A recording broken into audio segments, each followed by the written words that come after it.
Hi, how are you? I haven't seen you since last year. Corny joke, I know, but somebody's gotta make it. Do you remember the video I made like a month ago or 2 months ago? It was last year, so it's last year's news, of a woman, a doctor, who was supposed to do research on children and their mental issues and how maybe if they transition, it will be for the better of their mental health. And they had all this time, all this effort and money into doing all the research. And then at the end result, they came up with the result of none of this actually having an effect on children's mental health. And instead of giving that information to the public so that we could probably further the conversation of kids transitioning, they instead withheld that information from the public because of the evil transphobic people who are going to use that information to say, hey, transitioning kids really doesn't make any sense. And as the only transphobic wizard in the Hogwarts universe, I must say, if you wanted to be a true trans ally, the worst thing you could do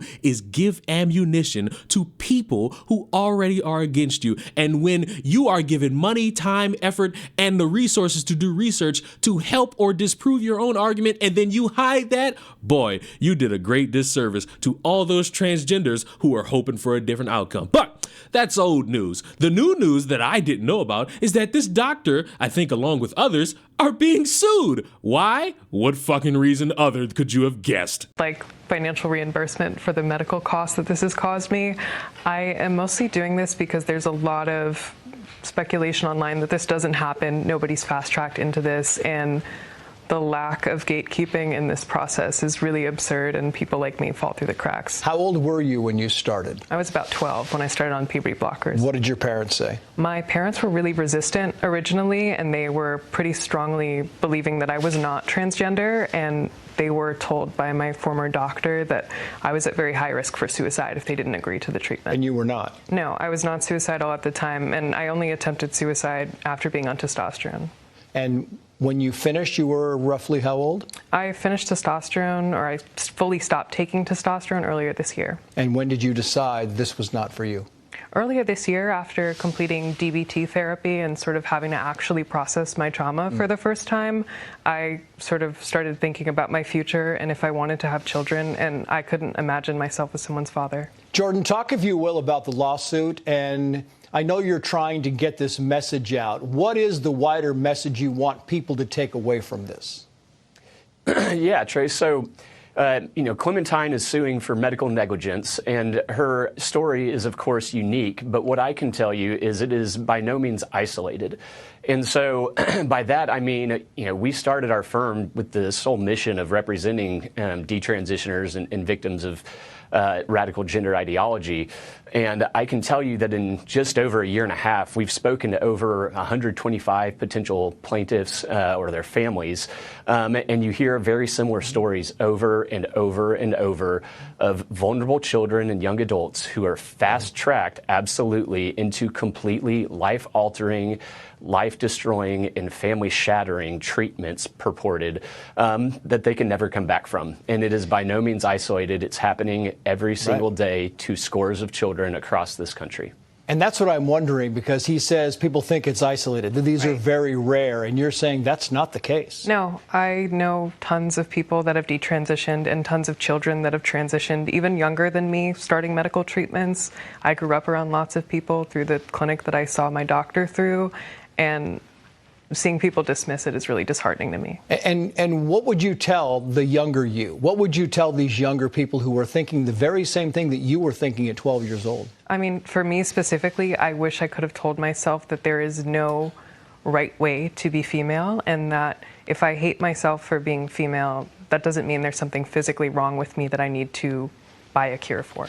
Now, see, I'm a simple man. I hear someone telling their story about detransitioning and how they have to go through this whole process, and I feel bad. And then I remember that there are people out there who will completely step over someone telling their own story just to say, oh, well, statistically, that really doesn't matter, and you're the minority. And I laugh on the inside because now we suddenly don't care about the minorities anymore, but that's besides the point. I hear this story, and I'm concerned that a doctor is just going above and beyond to get something done to a child as a quick fix. And then I hear audio of this same doctor talking about, and I'm paraphrasing because I don't have it right in front of me, but the benefit of being a content creator is that you can prove your point by showing the evidence after you say the sentence, that this woman is comparing transitioning to a haircut. Allow their body to come into better alignment with their gender.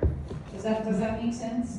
So when I talk about transitioning, that's what I mean. There are definitely different ways to think about this process. So you can think about it in terms of reversibility.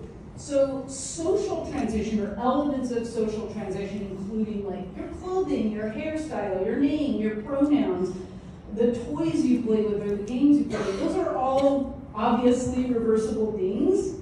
They are certainly not things that are only talked about for adolescents or children. This could be part of anyone's process, wherever they are in their development. And then puberty blockers. Once we talk about gender-affirming hormones and surgical interventions, some of them are reversible. Some elements of hormones are reversible and some are not. And genital surgery is a pretty permanent intervention. It takes a lot of work to reverse that. And I just think, wow, you probably shouldn't be someone who works around children, because that leads me to think in any minute issue, you would think that it would be a good idea to just put the child on some hormones or start counseling them about going through the process of transitioning, or start thinking that that is a good idea. And the thing that irks me is that there are people, like I said, who step over these people who are telling their stories about how they either got manipulated, peer pressured, or put into a situation where they thought it would be better for their life if they did this, and they say, no, that didn't happen. Fuck you. You don't know what you're talking about. You're just being transphobic. And I don't think that progresses the conversation because, and I'm going to say the drastic hot take no one wants to hear, as a grown adult, whatever you do with your balls and your vagina, you can do that whatever and how you see fit. I necessarily don't care because it's not my balls, it's not my vagina, so why would I care? But when you're trying to sway this towards children, that's a little bit of a concern for me because, again, I'm gonna say something controversial. You may not like it. Your children are dumb. Look at your child right now. I bet you $50 that little bastard didn't piss the bed and you done looked at the child and said, you are 9 years old. How are you still pissing the bed? And now you sitting there rubbing down some Spider-Man bed sheets or frozen bed sheets while your child runs around eating a toaster strudel. You think to yourself, your child is not really equipped to handle anything regarding a medical procedure or pills to change their gender. That's something I could never truly get behind. Why? Because children are dumb. Their entire being at that point in their life is SpongeBob pissing the bed, hiding bad grades, and wondering if some fat guy's gonna break into their house and leave them gifts.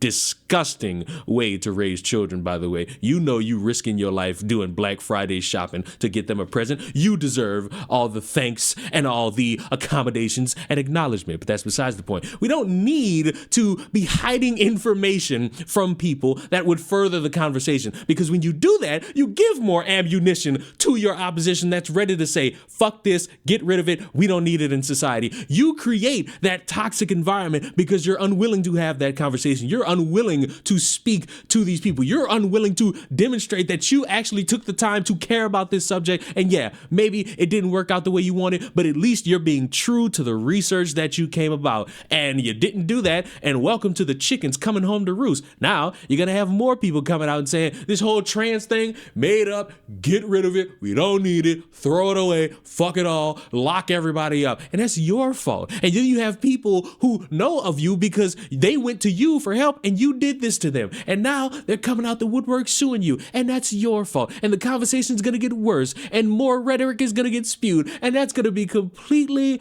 your fault because you wanted to be the hero that burned it all to the ground. So congratulations on your colossal fuck up. Subscribe to the channel. I will see you all in the next one. Mwah.